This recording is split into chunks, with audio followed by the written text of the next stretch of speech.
Please give a warm welcome to Golden Globe nominee for Best Supporting Actor, Jeremy Strong.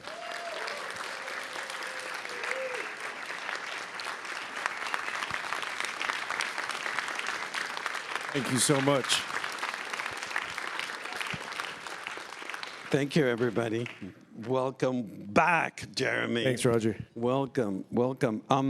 There is that moment where you confront your creation about the bills of your lover that is so heartbreaking, because I understand this Prometheus Unbound situation where the monster you created is actually overtaking me. Overtaking you. You know, tell us about that moment. Yeah, I mean, I guess, you know, in a way, structurally, this is a Frankenstein movie about the sort of creation of a, in Mary Shelley, it's the creation of the monster, and I think in that scene it did feel, and I remember when we shot that scene, you know, Sebastian, whose work in this movie I think is so brilliant.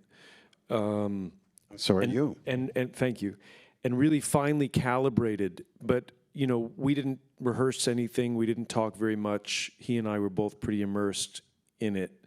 But I remember that day was the first day that I met the person that I know, the Trump that I know. There was something else in his eyes and something else behind, you know, his eyes and inside of him that was really chilling. But I also find that I find that scene heartbreaking, and you know, it's a strange thing when, as an actor, you have to kind of check your judgments at the door and interrogate these things from a completely empathic, humanistic perspective, and sometimes that takes you into doing that in dark places. So finding something heartbreaking or pitiable was not something I really expected when going into Roy Cohn and this territory. Mm-hmm.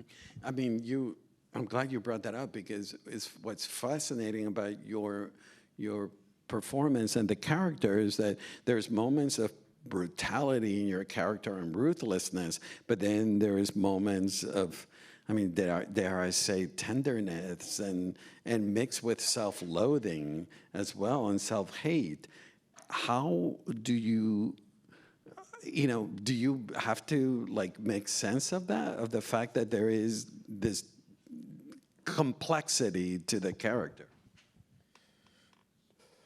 I guess I think I'm one of those actors that relies a lot on the material, and in this case on the subject, and great writing will act like a set of magnets that kind of bring out different things from you if you're open and penetrable to it, which I think your task as an actor is to allow yourself to be affected in that way. So a lot of it was in the writing, and then a lot of it was just in studying Roy. You know, I'm a bit of a research nut. Mm-hmm. So, you know, it's a matter of watching hundreds or thousands of hours of footage, listening to them, habituating yourself to, you know, Shakespeare said that use can almost change the stamp of nature. And I feel like my favorite actors and the kind of work I've always wanted to do involves changing the stamp of your nature, like rearranging yourself molecularly, or at least tricking yourself that you're doing that. So Roy was all those things. He was colorful, he was wickedly funny, he was sadistic, he was ruthless. You know, he had this kind of malevolence, but also a glee. He had a real tremendous life force, and he was a brilliant lawyer, and he was also an awful, monstrous human being. Mm-hmm. I know you. I've seen so many of your performances. The voice in this character is so specific, and it's nothing like your voice. How did you arrive to that? You know, I think that voice is, for me, maybe the key thing The key, not costumes or. No, because there's something really essential about our voice, and you know, it's like, I think you can tell when an actor is doing an accent, putting on a voice or a dialect. You know, they're trying to kind of do it in a certain way where you're making vowel sounds different, and there's a way of doing it where I can hear the scaffolding. And then there's a way certain actors, they just change their voice. So that's what I try to do, which, you know, I'm working on this Bruce Springsteen movie right now. And what's strange about this is, and my brother who's here can tell you this, I haven't been talking in my own voice for the last 4 months. So it's strange to be doing that now. But yeah, you kind of have to just, you know, I mean, I won't go into this, but it's a pretty malleable thing. We happen to be born where we're born and have whatever regional dialects we have, but your voice could sound like anything. And if you applied yourself to it, you could change the way you talk. And that's what I mean about changing the stamp of nature. It difficult so to Roy sounded like that. And yeah, it took months and months and months. Yeah. Wow. And then what about the I mean, I brought up the clothing earlier, but the fact that he wore this, I mean, he was vain. You know, he's doing push-ups. He's wearing Dunhill. He did 200 sit-ups a day. He would eat bacon and cream cheese. His mother, who he lived with until she died, he was almost 50, she would prepare his lunch, which was bumblebee tuna. And he would go water skiing on the Hudson River like 200 days of the year. I mean, he always had that tan. He had a tremendous vanity, yeah. But I mean, I think, and I've thought about this a lot. He lived in a time where you couldn't be an openly gay person and have a public life, have a career as a lawyer the way he had. He had to, from an early age, I think, stamp out and destroy a really fundamental part of who he was. And that led to, as you said, self-loathing.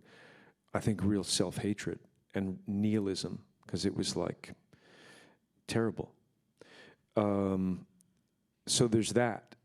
And then there's also this sense of like, there's this idea of the narcissistic wound, which is when we're young, if the world doesn't reflect back to you a feeling of feeling valuable or feeling special, you might then go about trying to compensate for that in later life. And I think Roy and, I dare say, Donald Trump have that in common. Roy was basically like, well, I'm never gonna fucking feel powerless ever again. And he was hell-bent on achieving power and achieving a sense of feeling elevated and having the world mirror him back the way he wanted it to. And what do you think was the nature of what he saw in this young Donald? I mean, was the sexual attraction? Maybe. I mean, you know, I don't know. Roy had a lot of kind of unrequited love in his life. I do think he felt a deep affinity with Donald, and they were very, very close. I mean, they talked on the phone like a dozen times a day for many years. I think he saw in him, you know, they were both these outsiders from the outer boroughs who had kind of Park Avenue dreams. They had great aspiration. They had great drive. And, you know, Roy was at the apex of his power when he met Donald, and he happened to be there to show him the kind of inner machinations of power and how to pull the levers. And they had this, you know, they had things in common. The desire to succeed and winning as the only moral measure. And they both kind of lived in a consequenceless universe. Roy certainly did, and I think Trump does too. Your performance, I'm obsessed with. It's so bigger than life, it's theatrical. Can you tell us about, is that something that you enjoy, navigating this world where this performance is so out there, so theatrical? Thank you. Yeah, you know, I mean, I did theater my whole life.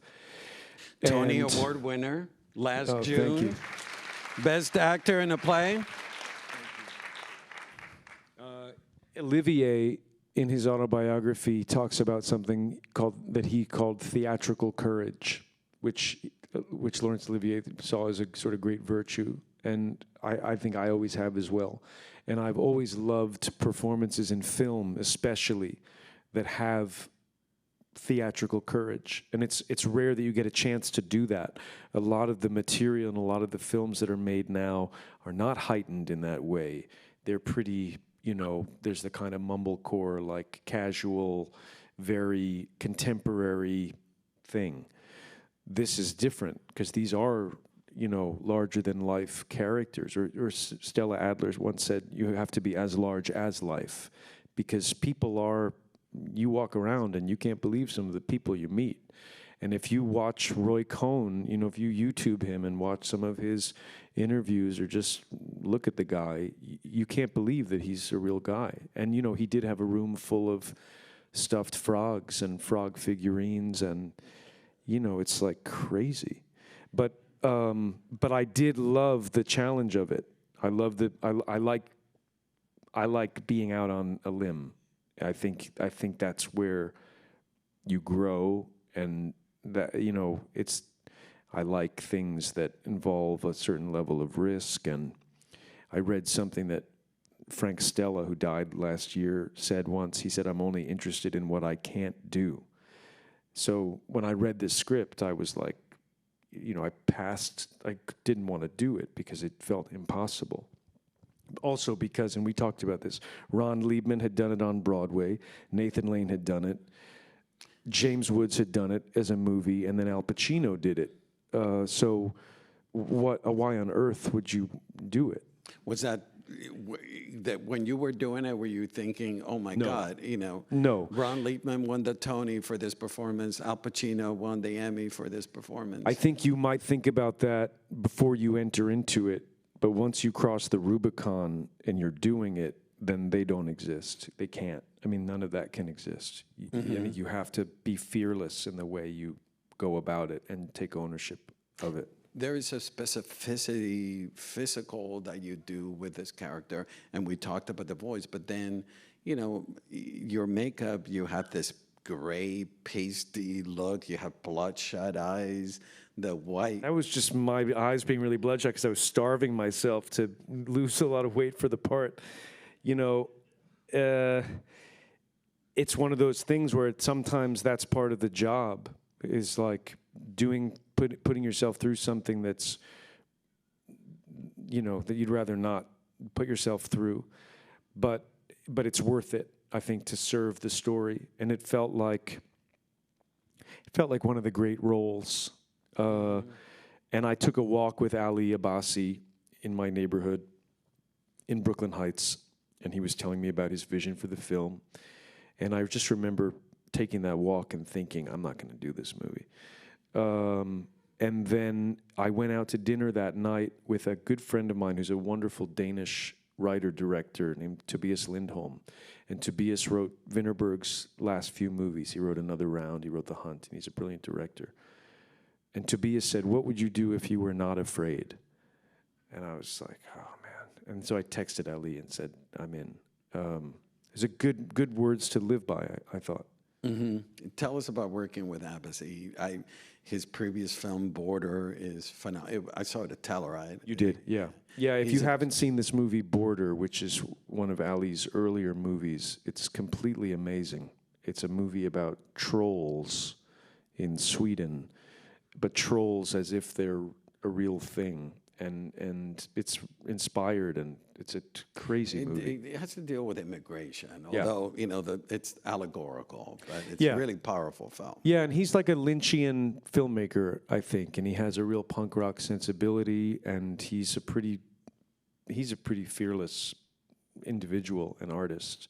his last film, he This film- faced death threats in Iran, his home country, and he's this film is obviously feet to the fire as well.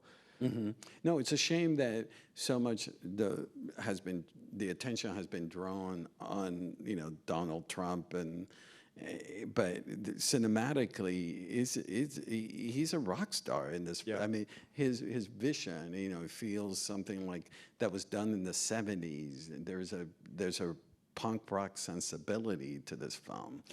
I think,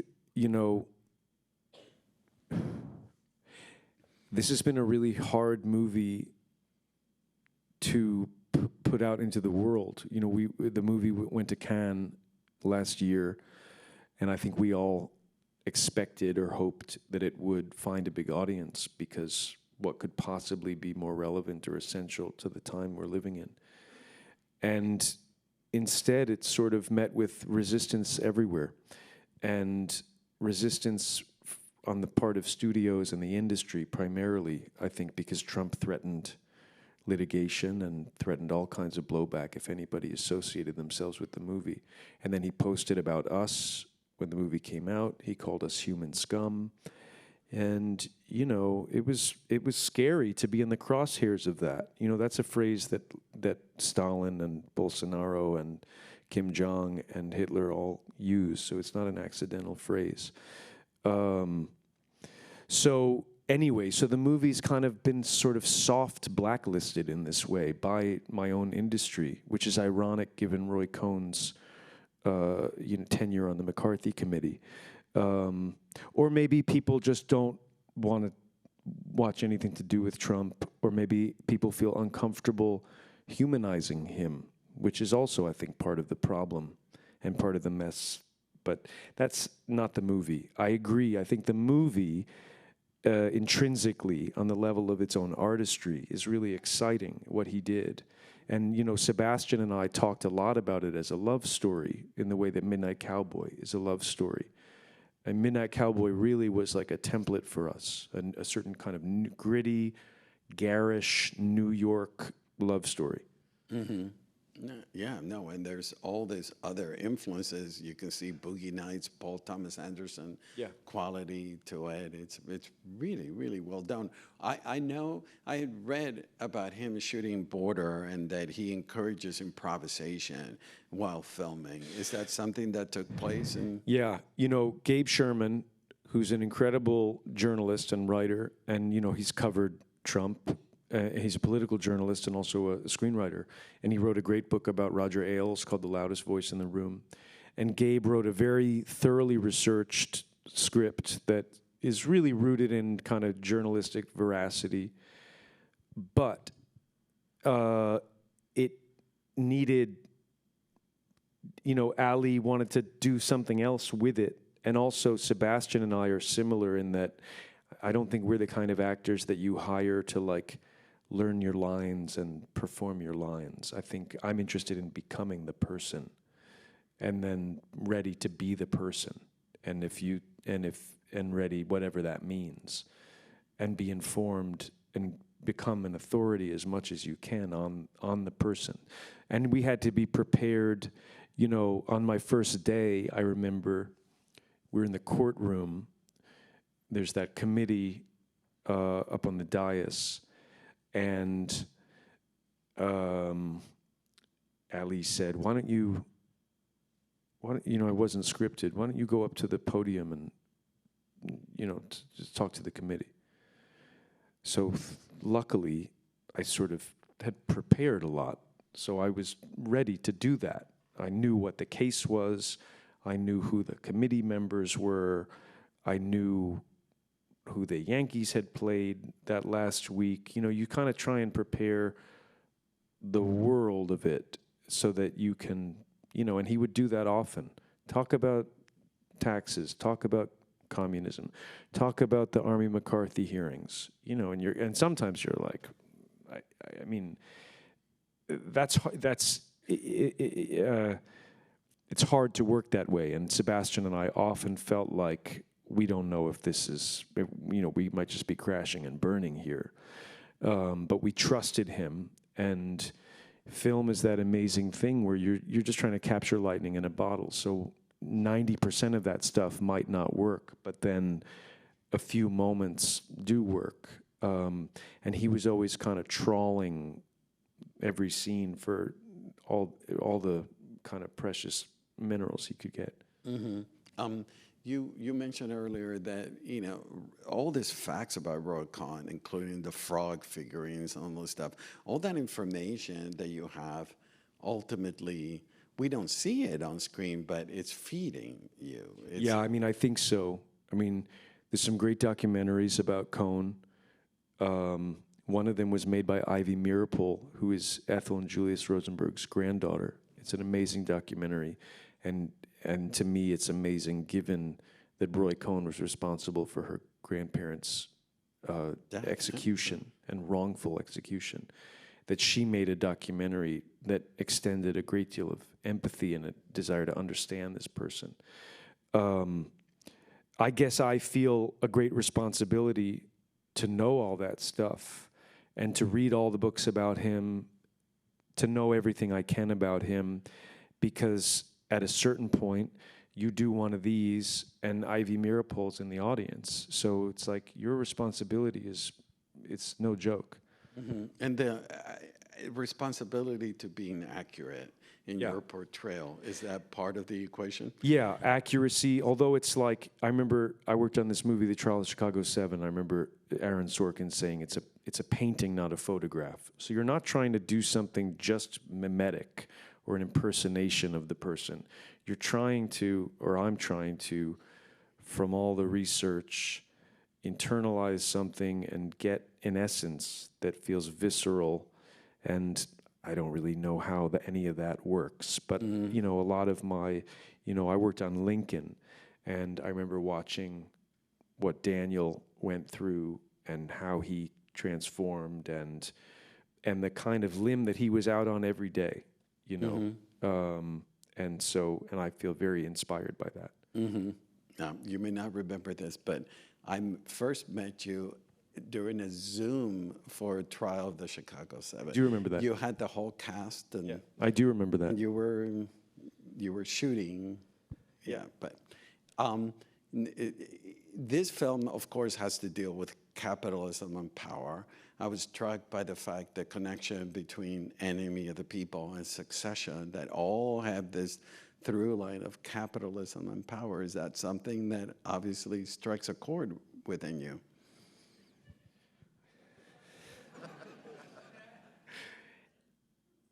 You know, I don't understand it myself, really, but somehow I have found myself as an actor like Zelig in like, you know, between Chicago 7 and Selma and The Big Short and the TV show.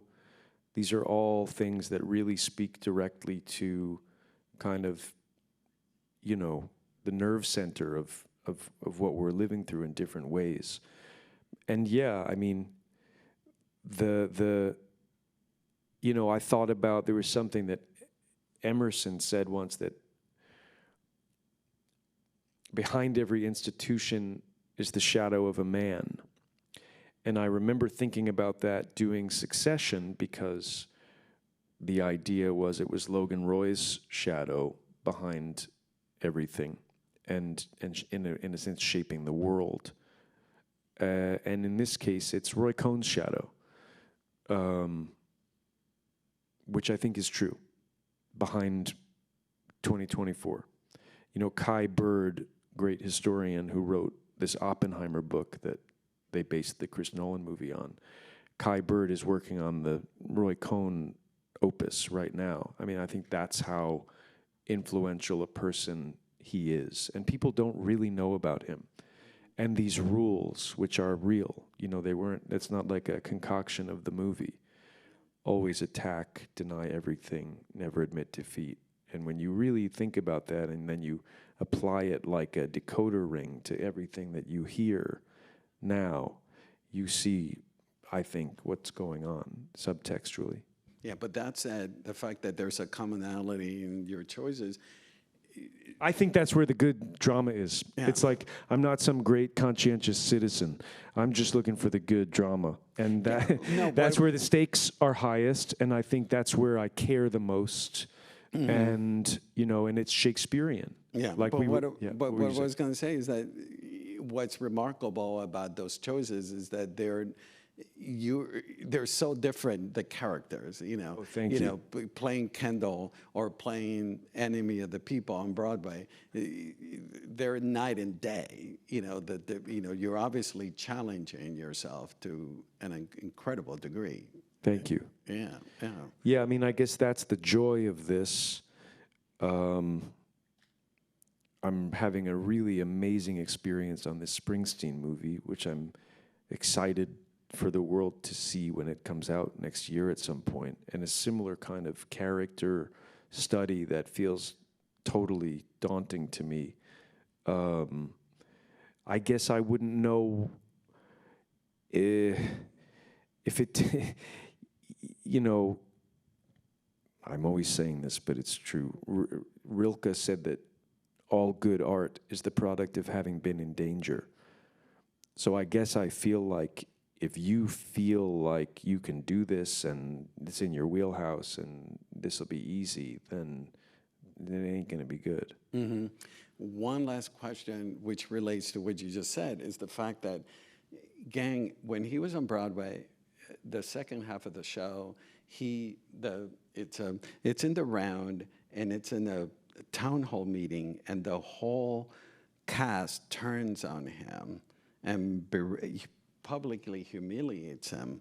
And I was just, I was in the audience thinking, how, in a film you can walk away from it and nobody, you know, you don't have to do it night after night after night after night for weeks, but The Enemy of the People, how were you able to process night after night what your character underwent? This is a play by Ibsen from 1882 that was a play that I wasn't really familiar with, but I was blown away when I read it. And it's essentially about a guy who's trying to wake up his society, his village, to imminent environmental, ecological catastrophe. It's essentially telling everybody we're in deep trouble and we need to change the way we live. Otherwise, we're going to be in real trouble. So that's why I did the play, because I share those beliefs. And yeah, and then the town would turn on me every night and beat me and pour buckets of ice on me, and it was intense. And I guess I felt like, I don't know, in that case, you think about, I'm just a storyteller, right? I'm just a vessel. I'm not somebody who's actually out there on the front lines doing these things. And so you derive courage, I guess, from thinking about certain people who have had real courage in the face of real opposition and real difficulty. We had a candle for Navalny in our lobby. You know, I've gotten to know a guy who was a whistleblower at Boeing who worked on the 737 MAX program, and he, at great personal risk, tried to speak up when he saw things happening that shouldn't have been happening. He came to the play one night, and that was probably the most rewarding moment in my life as an actor. So you're powered by things that are not yours, I guess, is the real answer. And that's where that comes from. Well, you're remarkable. I'm a big fan, and so is everybody in the audience. And thank you for being here tonight. Thank you. Yeah. Thank you, everybody.